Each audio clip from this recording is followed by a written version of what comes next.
El nuevo orden mundial. Los tiempos que vienen serán radicalmente diferentes a lo que hemos experimentado hasta ahora en nuestra vida. Pero se parecerán a muchas otras etapas de la historia. ¿Cómo lo sé? Porque siempre ha sido así.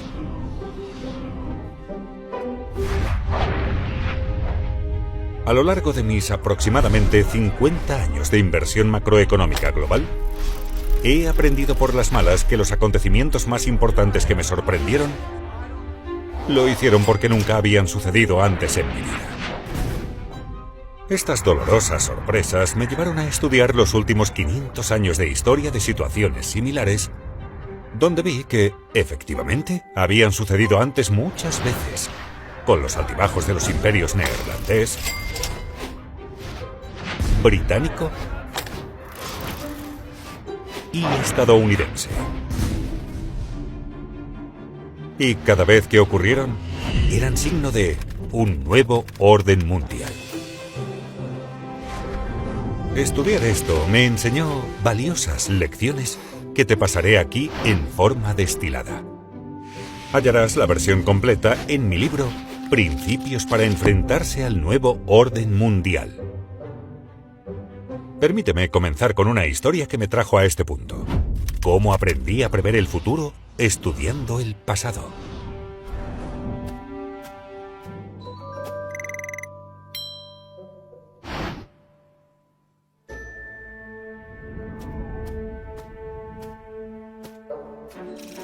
En 1971, cuando era un joven empleado en el piso de la Bolsa de Valores de Nueva York, a Estados Unidos se le terminó el dinero y no cumplió con sus deudas. Así es, Estados Unidos se quedó sin dinero. ¿Cómo? Bien, en ese entonces el oro era el dinero utilizado en las transacciones entre países.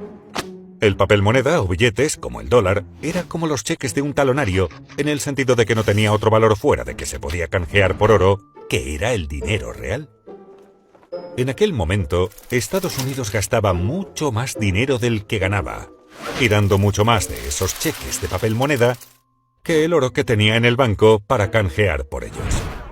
Como la gente llevaba estos cheques al banco para obtener dinero de oro, la cantidad de oro en los Estados Unidos había disminuido.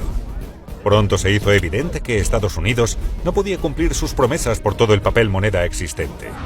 Por lo cual, quienes tenían dólares se apresuraban a canjearlos antes de que se acabara el oro. Reconociendo que a Estados Unidos se le agotaría el dinero real, el domingo 15 de agosto por la noche, el presidente Nixon apareció en la televisión para decirle al mundo que Estados Unidos quebraba su promesa de permitir a la gente canjear sus dólares por oro. Por supuesto, no lo dijo así. Lo dijo más diplomáticamente, sin dejar claro que Estados Unidos estaba incumpliendo. La fuerza de la divisa de una nación se basa en la fuerza de la economía de esa nación, y la economía estadounidense es con mucho la más fuerte del mundo.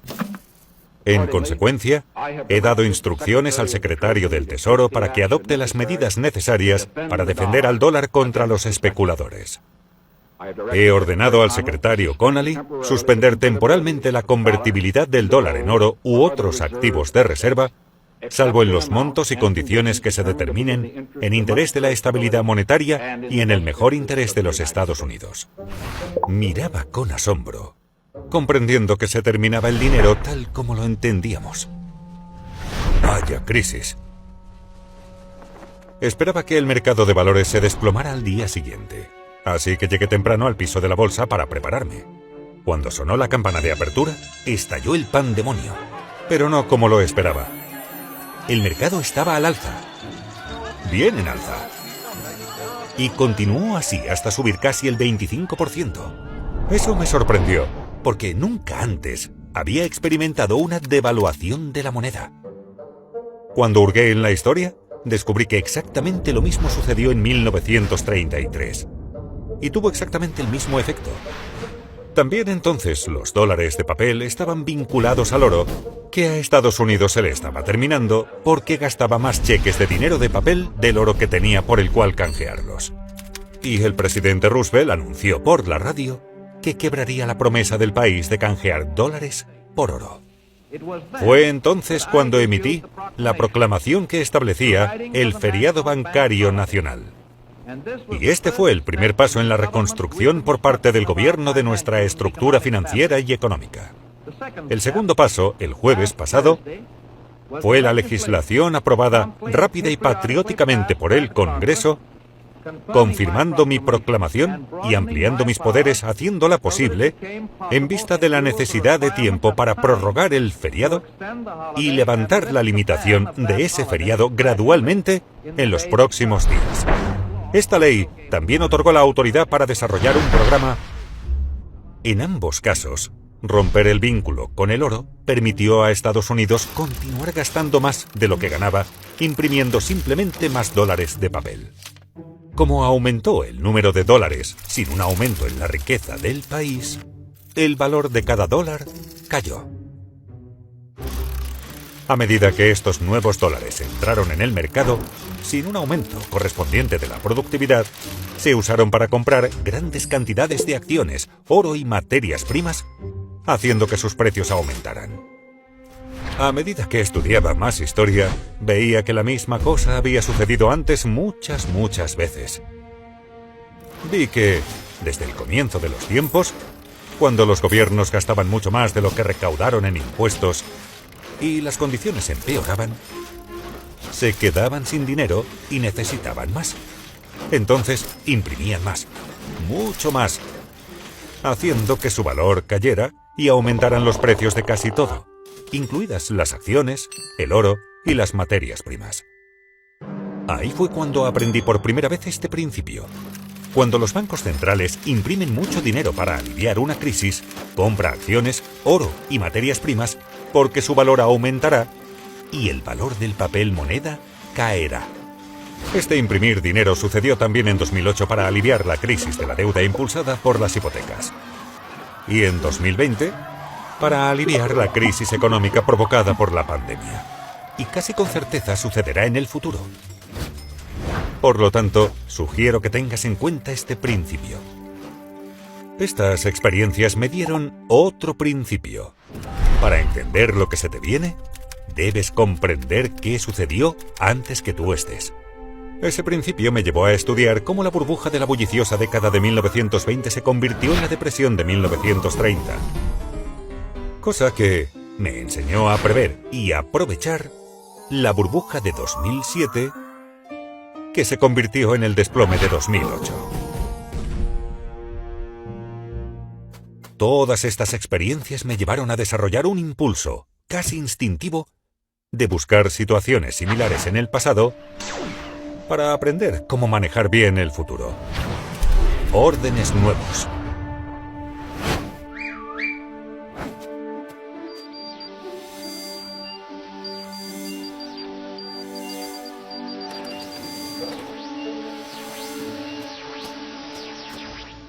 En los últimos años, 3 grandes cosas que no habían sucedido durante mi vida me llevaron a hacer este estudio. En primer lugar, algunos países no tenían dinero suficiente para pagar sus deudas, incluso después de bajar las tasas de interés al 0%. De modo que sus bancos centrales comenzaron a imprimir mucho dinero para hacerlo. En segundo lugar, surgieron grandes conflictos internos debido a las crecientes brechas de riqueza y de valores. Esto se manifiesta en el populismo político y la polarización entre la izquierda, que quiere redistribuir la riqueza, y la derecha, que quiere defender a quienes poseen la riqueza. Y en tercer lugar, el creciente conflicto externo entre una gran potencia en ascenso y la gran potencia líder, como sucede actualmente entre China y Estados Unidos. Por lo tanto, miré hacia atrás. Vi que todo esto ya había sucedido antes, muchas veces. Y casi siempre había llevado a cambiar los órdenes nacionales y mundiales. La última vez que ocurrió esta secuencia fue de 1930 a 1945. Quizás te preguntes qué es exactamente un orden. Es un sistema de gobierno para que las personas traten entre sí. Existen órdenes internos para gobernar dentro de los países, normalmente establecidos en las constituciones. Y existe un orden mundial que rige entre países, normalmente establecido en tratados. Los órdenes internos cambian en momentos diferentes a las órdenes mundiales. Y tanto dentro de los países o entre ellos, estos órdenes suelen cambiar después de guerras. Guerras civiles dentro de países. guerras internacionales entre países. Suceden cuando nuevas fuerzas revolucionarias derrotan a órdenes viejos y débiles. Por ejemplo, el orden interno de los Estados Unidos fue establecido en la Constitución en 1789, después de la Revolución estadounidense, y sigue funcionando hoy, aún después de la Guerra de Secesión en los Estados Unidos. Rusia se deshizo de su viejo orden y estableció uno nuevo con la Revolución Rusa de 1917, que terminó en 1991 con una revolución relativamente pacífica. China comenzó su orden interno actual en 1949, cuando el Partido Comunista Chino ganó la guerra civil. Ya habrás entendido. El orden mundial actual, comúnmente llamado el Orden Mundial de los Estados Unidos, se formó después de la victoria aliada en la Segunda Guerra Mundial, de la cual Estados Unidos emergió como la potencia mundial dominante. Se estableció en acuerdos y tratados sobre el funcionamiento de la gobernanza mundial y los sistemas monetarios. En 1944 se creó el nuevo sistema monetario mundial por el acuerdo de Bretton Woods, que estableció al dólar como principal moneda de reserva del mundo. Una moneda de reserva es una moneda que se acepta corrientemente en todo el mundo. Poseerla es factor clave para que un país se convierta en el imperio más rico y poderoso. Con una nueva potencia dominante y un nuevo sistema monetario establecidos, comienza un nuevo orden mundial. Estos cambios tienen lugar en un ciclo atemporal y universal, al cual llamo el Gran Ciclo.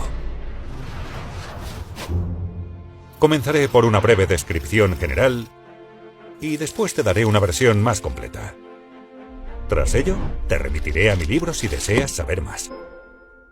Al estudiar los 10 imperios más poderosos de los últimos 500 años y las 3 últimas divisas de reserva, pasé por el auge y el declive del imperio de los Países Bajos y el florín, el imperio británico y la libra esterlina, el auge y el declive temprano del imperio de los Estados Unidos y el dólar, y el declive y el auge del imperio chino y sus divisas, así como el auge y el declive de los imperios de España, Alemania, Francia, India, Japón, Rusia y el otomano, junto con sus conflictos significativos, según se miden en este gráfico.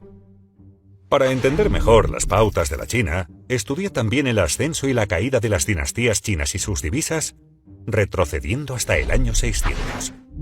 Puesto que examinar todos estos índices a la vez puede resultar confuso, me centraré en los 4 más importantes: Países Bajos, Reino Unido, Estados Unidos y China. Rápidamente verás la pauta. Ahora, simplifiquemos un poco. Como verás, ocurrieron en ciclos superpuestos de unos 250 años, con periodos de transición de 10 a 20 años entre ellos. Estas transiciones fueron habitualmente periodos de gran conflicto, porque las potencias líderes no declinan sin pelear. Entonces, ¿cómo estoy midiendo el poder de un imperio?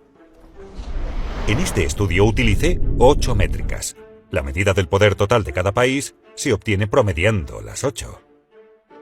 Estas son: educación, inventiva y desarrollo tecnológico, competitividad en mercados mundiales, producto económico, participación en el comercio mundial, poderío militar, el poder de su centro financiero en los mercados de capital y la fortaleza de su moneda como moneda de reserva. Debido a que estas fuerzas son mensurables, podemos ver cuán fuerte es cada país ahora y en el pasado, y si está en auge o en declive. Al examinar las secuencias de muchos países, podemos ver cómo transcurre un ciclo típico. Y como las ondulaciones nos pueden confundir, podemos simplificar un poco para enfocarnos en la pauta de relaciones de causa y efecto que impulsan el auge y el declive de un imperio típico. Como puedes ver, una mejor educación suele llevar a mayor innovación y desarrollo tecnológico y, con cierto retraso, al posicionamiento de la divisa como moneda de reserva. También verás que estas fuerzas disminuyen luego en un orden similar, reforzando mutuamente sus decadencias. Veamos ahora la secuencia típica de eventos dentro de un país que produce estas subas y bajas. En resumidas cuentas, el gran ciclo normalmente comienza después de que un conflicto importante, a menudo una guerra, define a la nueva potencia líder y al nuevo orden mundial. Como nadie quiere desafiar a esta potencia, sigue generalmente un periodo de paz y prosperidad. A medida que la gente se acostumbra a esta paz y prosperidad, apuesta cada vez más a que continuará y pide prestado dinero para hacerlo, lo cual finalmente lleva a una burbuja financiera. La participación del imperio en el comercio crece, y cuando la mayoría de las transacciones se realizan en su moneda, esta se convierte en una moneda de reserva, llevando a un endeudamiento aún mayor. Al mismo tiempo, esta mayor prosperidad distribuye la riqueza de manera desigual. De modo que la brecha de riqueza entre ricos y pobres aumenta.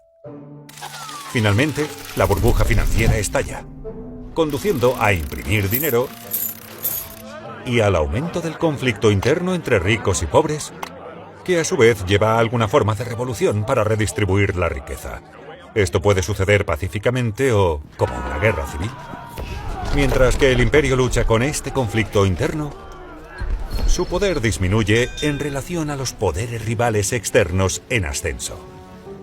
Cuando una nueva potencia en ascenso adquiere suficiente fuerza como para competir con la potencia dominante que sufre crisis internas, se producen conflictos externos, generalmente guerras.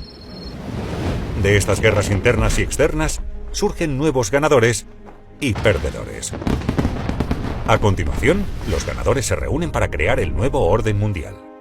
Y el ciclo comienza de nuevo. Cuando miré hacia atrás, vi que estas relaciones de causa y efecto impulsaron los ciclos de auges y declives desde el Imperio Romano hasta nuestros días. Vi cómo las historias de cada uno de estos ciclos se fusionaban con otras anteriores, contemporáneas y posteriores, al igual que cada historia individual se mezcla con otras para crear la épica historia de 500 años, que es nuestra historia colectiva. Y como los ciclos de la vida humana, no hay dos exactamente iguales, pero la mayoría son similares. Están impulsados por relaciones lógicas de causa y efecto que pasan por etapas, desde el nacimiento a la potencia y la madurez, hasta la debilidad y el inevitable declive. Sin embargo, eso es como decir que el ciclo de vida de una persona dura 80 años en promedio, sin reconocer que muchos son mucho más cortos y muchos son más largos. Si bien la edad puede ser un buen indicador de la longevidad futura, mejor manera es mirar los indicadores de salud. Uno también puede hacer eso con los imperios y sus signos vitales. Descubrí que observando los indicadores de cambio de poderío, pude ver en qué etapa estaba un país, cosa que me ayudó a prever lo que probablemente vendría a continuación. Ahora te llevaré por el gran ciclo con más detalle. Dame 20 minutos y te daré los últimos 500 años de historia. Y te mostraré las pautas similares en los imperios neerlandés, británico, estadounidense y chino. 500 años de grandes ciclos.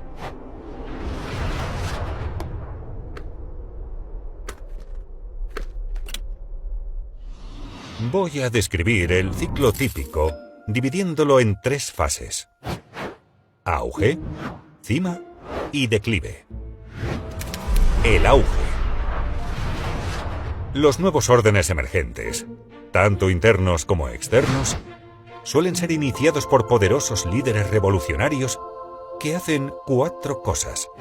En primer lugar, alcanzan el poder obteniendo más apoyo que la oposición. En segundo lugar, consolidan el poder convirtiendo, debilitando o eliminando a la oposición para que no se interponga en su camino. En tercer lugar, establecen sistemas e instituciones que hacen que el país funcione bien. Y cuarto, escogen bien a sus sucesores o crean sistemas que lo hacen, porque un gran imperio requiere muchos grandes líderes a lo largo de varias generaciones. En esta etapa, poco después de ganar la lucha, hay generalmente un periodo de paz y prosperidad creciente porque el liderazgo es claramente dominante y tiene amplio apoyo, por lo cual nadie quiere combatirlo. Durante esta fase, los líderes del país deben diseñar un sistema excelente para aumentar la riqueza y el poder del país. En primer lugar, para ser grandes deben tener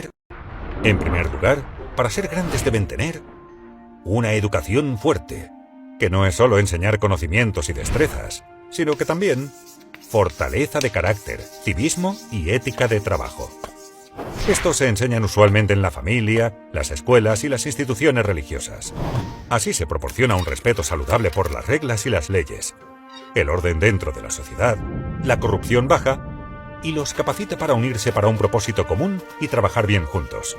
A medida que lo hacen, cada vez cambian más de producir productos básicos a innovación e invención de nuevas tecnologías. Por ejemplo, los neerlandeses avanzaron hasta derrotar al imperio de los Austrias, Habsburgo, y se tornaron magníficamente educados. Se hicieron tan inventivos que desarrollaron una cuarta parte de todas las invenciones más importantes del mundo. Las más importantes de ellas fueron los barcos, capaces de viajar por todo el mundo para recoger grandes riquezas, y el capitalismo, tal como lo conocemos hoy en día, para financiar esos viajes. Ellos, como todos los imperios líderes, mejoraron su pensamiento al abrirse al mejor pensamiento del mundo. Como resultado, el pueblo y el país se vuelven más productivos y más competitivos en los mercados mundiales, cosa que se manifiesta en su producción económica creciente y en el aumento de su participación en el comercio mundial. Puedes ver esto sucediendo ahora, ya que Estados Unidos y China son aproximadamente comparables tanto en sus productos económicos como en su participación en el comercio mundial. A medida que los países comercian más globalmente, deben proteger sus rutas comerciales y sus intereses en el extranjero contra ataques, por lo cual desarrollan un gran poderío militar. Si se ejecuta correctamente, este ciclo virtuoso conduce a un fuerte crecimiento de los ingresos, que puede utilizarse para financiar inversiones en educación, infraestructura e investigación y desarrollo. También deben desarrollar sistemas para incentivar y empoderar a quienes tienen la capacidad de generar o de tomar riqueza. En todos estos casos, los imperios más exitosos utilizaron un enfoque capitalista para desarrollar emprendedores productivos. Aún China, dirigida por el Partido Comunista Chino, utilizó una forma de este enfoque capitalista.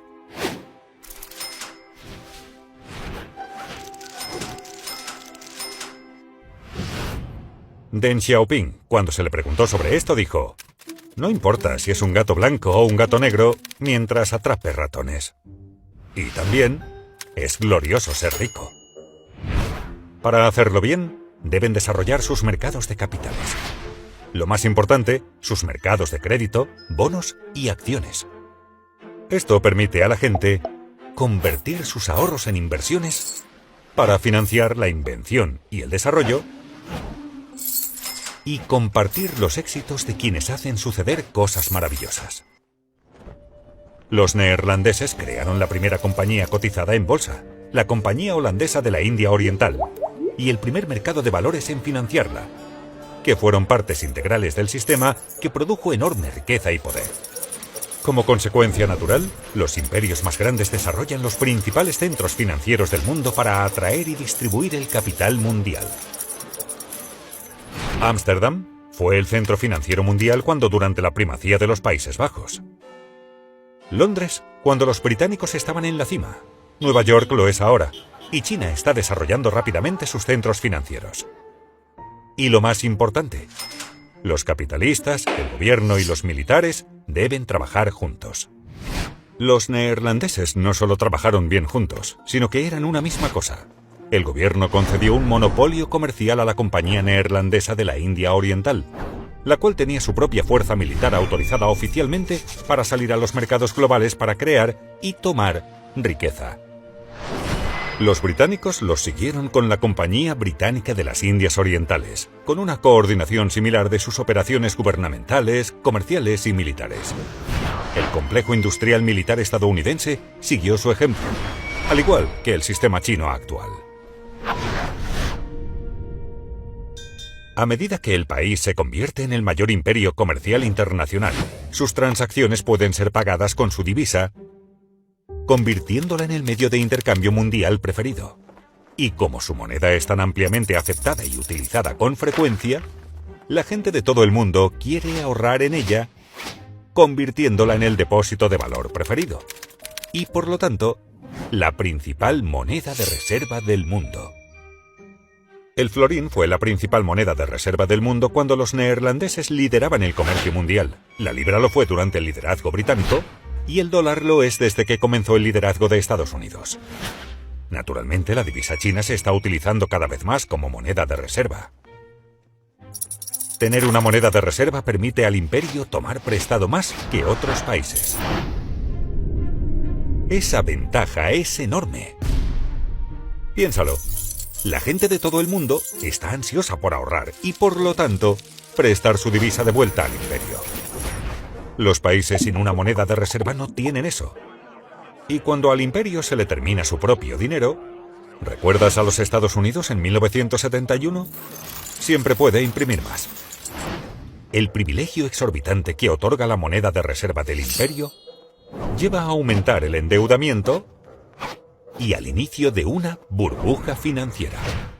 Esta serie de relaciones de causa y efecto que llevan a tener poderíos financieros, políticos y militares que se apoyan mutuamente, reforzadas por el poder de endeudamiento de una moneda de reserva, vienen juntas desde que se registra la historia.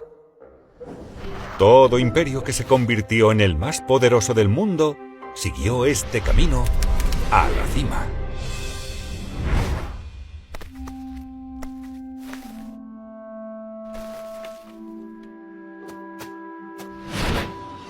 Mientras que en la fase superior se conservan la mayoría de estos poderes, los frutos de su éxito llevan en su seno las semillas de su declive. Como regla general, a medida que los habitantes de estos países ricos y poderosos ganan más, se tornan más caros y menos competitivos en comparación con los de otros países dispuestos a trabajar por menos. Al mismo tiempo, la gente de otros países copia naturalmente los métodos y tecnologías de la potencia líder, reduciendo así aún más la competitividad de la potencia líder. Por ejemplo, los astilleros británicos tenían trabajadores menos caros que los neerlandeses. Así, contrataron a diseñadores neerlandeses para diseñar mejores barcos construidos por trabajadores británicos menos costosos, haciéndolos más competitivos, lo que llevó a los británicos a ascender y a los neerlandeses a declinar. Además, a medida que la gente enriquece, tiende a no trabajar tan duro. Disfruta de más tiempo libre, buscan las cosas mejores y menos productivas de la vida, y al llegar al extremo se tornan decadentes. Los valores cambian de generación en generación durante el ascenso a la cima, desde quienes tuvieron que luchar para lograr riqueza y poder, hasta aquellos que la heredaron. Están menos curtidos en la lucha, plenos de lujos y acostumbrados a la vida fácil, lo cual los hace más vulnerables a los desafíos.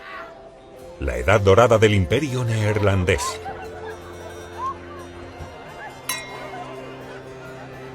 Y la era victoriana del británico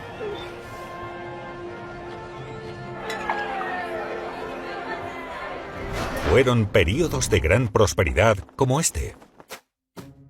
A medida que las personas se acostumbran a que les vaya bien, apuestan cada vez más a que los buenos tiempos continúen y se endeudan para hacer esa apuesta, lo que genera burbujas financieras. Naturalmente, las ganancias financieras se obtienen de manera desigual y las brechas de riqueza se ensanchan. Las brechas de riqueza se refuerzan a sí mismas, porque los ricos usan sus mayores recursos para expandir sus poderes. Por ejemplo, otorgan mayores privilegios a sus hijos, como por ejemplo el acceso a una mejor educación, e influyen en el sistema político en su beneficio. Esto genera las brechas en los valores, las políticas y en las oportunidades para el desarrollo entre los ricos, los que tienen, y los pobres, los que no tienen. Los menos acomodados sienten que el sistema es injusto, por lo que aumenta el resentimiento. Pero mientras el nivel de vida de la mayoría de las personas sigue aumentando, estas brechas y resentimientos no se traducen en conflictos. Tener la moneda de reserva del mundo conduce inevitablemente a endeudarse excesivamente y contribuye a que el país acumule grandes deudas con prestamistas extranjeros. Si bien esto aumenta el poder adquisitivo a corto plazo, a largo plazo debilita la salud financiera del país y la moneda. En otras palabras, cuando el endeudamiento y el gasto son fuertes, el imperio parece muy fuerte. Pero de hecho, sus finanzas se están debilitando. El endeudamiento sustenta el poderío del país más allá de su basamento real, al financiar tanto el excesivo consumo interno como los conflictos militares internacionales necesarios para mantener el imperio. Inevitablemente, los costes de mantener y defender el imperio superan los ingresos que aportan, por lo cual, tener un imperio deja de ser rentable.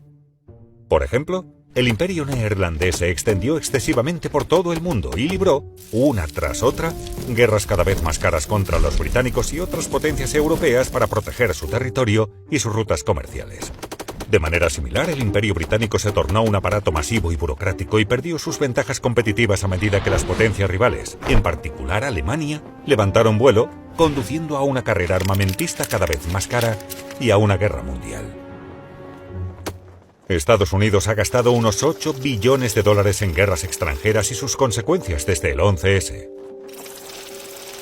Y billones más en otras operaciones militares y en mantener bases militares en 70 países. Y todavía no gasta lo suficiente para mantener su competencia militar con China en la zona que la circunda.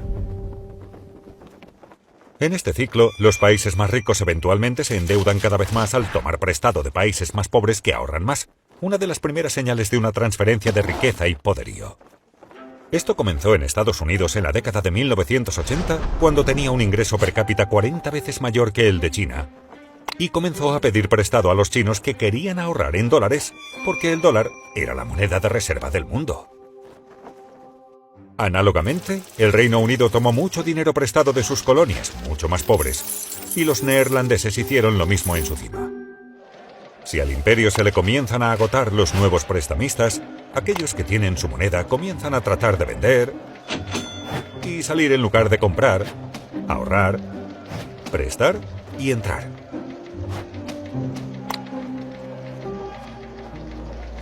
Y la fuerza del imperio comienza a declinar. El declive. El declive proviene de la debilidad económica interna sumada a la lucha interna, o de costosas luchas externas, o ambas cosas. Habitualmente el declive es gradual y luego muy abrupto. Cuando las deudas llegan a ser muy grandes y hay una recesión económica, y el imperio ya no puede pedir prestado el dinero necesario para pagar sus deudas, estalla la burbuja financiera. Esto crea grandes dificultades internas y obliga al país a elegir entre incumplir con sus deudas o imprimir un montón de dinero nuevo. Siempre opta por imprimir un montón de dinero nuevo.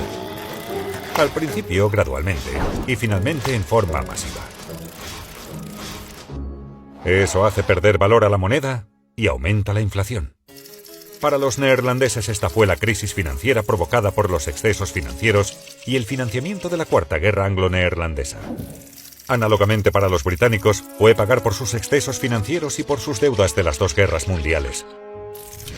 Y para Estados Unidos han sido 3 ciclos de bonanza financiados por deuda y crisis desde la década de 1990, con el Banco Central interviniendo cada vez con medidas más fuertes.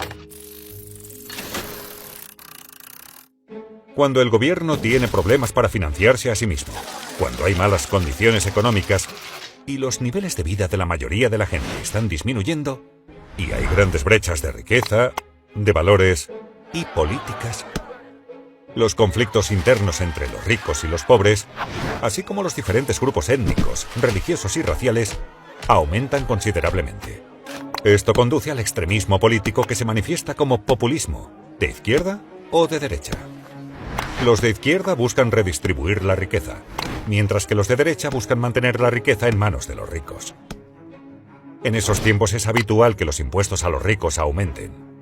Y cuando los ricos temen que se les vaya a quitar su riqueza y bienestar, se trasladan a lugares, activos y divisas en los que se sienten más seguros. Estos flujos salientes reducen los ingresos fiscales del imperio, conduciendo a un proceso clásico de ahuecamiento que se refuerza a sí mismo. Cuando la fuga de riqueza se torna lo suficientemente grave, los gobiernos la proscriben. Los que buscan salir comienzan a entrar en pánico. Estas condiciones turbulentas socavan la productividad, lo cual reduce la torta económica y causa más conflictos sobre cómo dividir los recursos en disminución. Los líderes populistas emergen de ambas partes y se comprometen a tomar el control y poner orden. Ahí es cuando la democracia se enfrenta a su máximo desafío, ya que no logra controlar la anarquía, y es cuando más probable es el paso a un líder populista fuerte que pondrá orden en el caos. A medida que el conflicto dentro del país se intensifica, conduce a alguna forma de revolución o guerra civil para redistribuir la riqueza y forzar los grandes cambios necesarios. Esto puede ser pacífico, manteniendo el orden existente, pero más a menudo es violento y cambia el orden. Por ejemplo, la revolución de Roosevelt para redistribuir la riqueza fue relativamente pacífica y mantuvo el orden interno existente. Mientras que la Revolución Francesa, la Revolución Rusa y la Revolución China fueron mucho más violentas y condujeron a nuevos órdenes internos. Este conflicto interno debilita al imperio y lo torna vulnerable a los rivales externos en ascenso, quienes al ver esta debilidad interna están más inclinados a plantear un desafío. Esto aumenta el riesgo de un gran conflicto internacional, en particular si el rival ha construido una fuerza militar comparable. Defenderse a sí mismo y al propio imperio contra sus rivales exige un gran gasto militar, que tiene que ocurrir mientras las condiciones económicas internas se están deteriorando y menos puede el imperio permitírselo. Dado que no existe un sistema viable para resolver pacíficamente las controversias internacionales, estos conflictos se resuelven normalmente mediante pruebas de poder. A medida que se plantean desafíos más audaces, el imperio líder se enfrenta a la difícil elección de luchar o retirarse. Luchar y perder es el peor resultado, pero retirarse también es malo, ya que cede el progreso al rival e indica a aquellos países que están pensando por cuál bando optar que el imperio es débil. Las malas condiciones económicas traen más lucha por la riqueza y el poder, lo cual inevitablemente conduce a algún tipo de guerra. Las guerras son terriblemente costosas. Al mismo tiempo, producen los desplazamientos tectónicos que realinean los nuevos órdenes con las nuevas realidades de la riqueza y el poder en el mundo. Cuando quienes poseen la moneda de reserva y las obligaciones del imperio en declive pierden la fe y las venden, eso marca el final de su gran ciclo. De las aproximadamente 750 divisas que existieron desde 1700, ahora existen menos del 20%, y todas ellas han perdido valor. Para los neerlandeses esto sucedió después de su derrota en la Cuarta Guerra Anglo-Neerlandesa, cuando no pudieron pagar las deudas masivas que habían acumulado durante la misma. Esto llevó a que muchos corran al Banco de Ámsterdam y a una venta desesperada, forzando la impresión masiva de dinero que devaluó la moneda y al imperio hasta la irrelevancia. En el caso de los británicos, esto sucedió después de la Segunda Guerra Mundial, cuando a pesar de su victoria, no pudieron pagar las enormes deudas que habían contraído para financiar su esfuerzo bélico. Esto condujo a una serie de impresiones de dinero, devaluaciones y ventas de la libra esterlina, mientras Estados Unidos y el dólar emergían dominantes y creaban un nuevo orden mundial. En el momento de esta grabación, Estados Unidos todavía no ha llegado a este punto. Aunque tiene una deuda masiva, gasta más de lo que gana y financia este déficit con más préstamos e imprimiendo enormes cantidades de dinero nuevo, la gran venta de dólares y de deuda en dólares aún no ha comenzado. Y aunque hay grandes conflictos internos y externos que ocurren por todas las razones clásicas, todavía no han cruzado la línea para convertirse en guerras. Eventualmente de estos conflictos, sean violentos o no, surgen nuevos ganadores, que se unen y reestructuran las deudas y los sistemas políticos de los perdedores y establecen el nuevo orden mundial. Entonces, el viejo ciclo y el imperio terminan y el nuevo comienza. Y lo hacen todo de nuevo. Son muchos los detalles que acabo de dar para pintar una imagen de cómo transcurre el típico gran ciclo. Por supuesto, no todos transcurren exactamente así, pero la mayoría lo hace. Hasta el punto de que parece que las historias de ascensos y declives siguen siendo esencialmente las mismas. Y lo único que cambia es la ropa que llevan los personajes y las tecnologías que utilizan. Entonces, ¿hacia dónde nos dirigimos?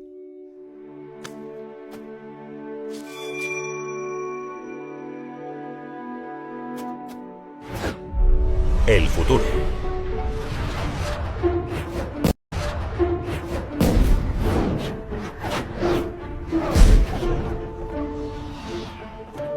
La mayoría de los imperios tiene su tiempo bajo el sol e inevitablemente entran en declive. Revertir un declive es difícil porque requiere deshacer mucho de lo que ya se ha hecho, pero es posible. Observando estos indicadores, es bastante fácil ver qué fase del gran ciclo transita un imperio, en qué estado se encuentra y si su condición está mejorando o empeorando, lo que puede ayudar a estimar cuántos años le quedan. Aún así, estas estimaciones no son precisas, y el ciclo puede prolongarse si los responsables prestan atención a sus signos vitales y los mejoran. Por ejemplo, sabiendo que una persona tiene 60 años, su estado físico, si fuma o no, y algunos otros signos vitales básicos, se puede estimar su longevidad. Uno también puede hacer eso con los imperios y sus signos vitales. No será preciso, pero será ampliamente indicativo y dará una orientación clara sobre los pasos que hay que dar para aumentar la longevidad. En la mayoría de los casos, la mayor guerra de una nación es consigo misma, sobre si puede o no tomar las decisiones difíciles necesarias para mantener el éxito. En cuanto a lo que tenemos que hacer, se reduce a dos cosas: ganar más de lo que gastamos y tratarnos bien los unos a los otros. Todas las demás cosas que he mencionado, educación sólida, inventiva, competitividad y todo lo demás, son solo formas de conseguir estas dos cosas. Es fácil medir si las estamos haciendo. Así que, al igual que las personas que quieren ponerse en forma, pongámonos en el programa y mejoremos nuestras constantes vitales. Hagámoslo a título individual y a título colectivo. Mi objetivo al compartir esta imagen de cómo funciona el mundo y algunos principios para afrontarlo bien es ayudarte a reconocer dónde estamos y los retos a los que nos enfrentamos, y a tomar las decisiones sabias necesarias para navegar bien en estos tiempos.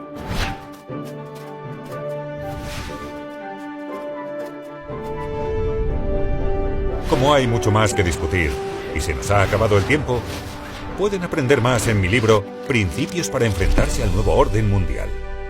Y espero continuar esta conversación en economicprinciples.org y en las redes sociales. Muchas gracias y que la fuerza de la evolución esté contigo. El nuevo orden mundial.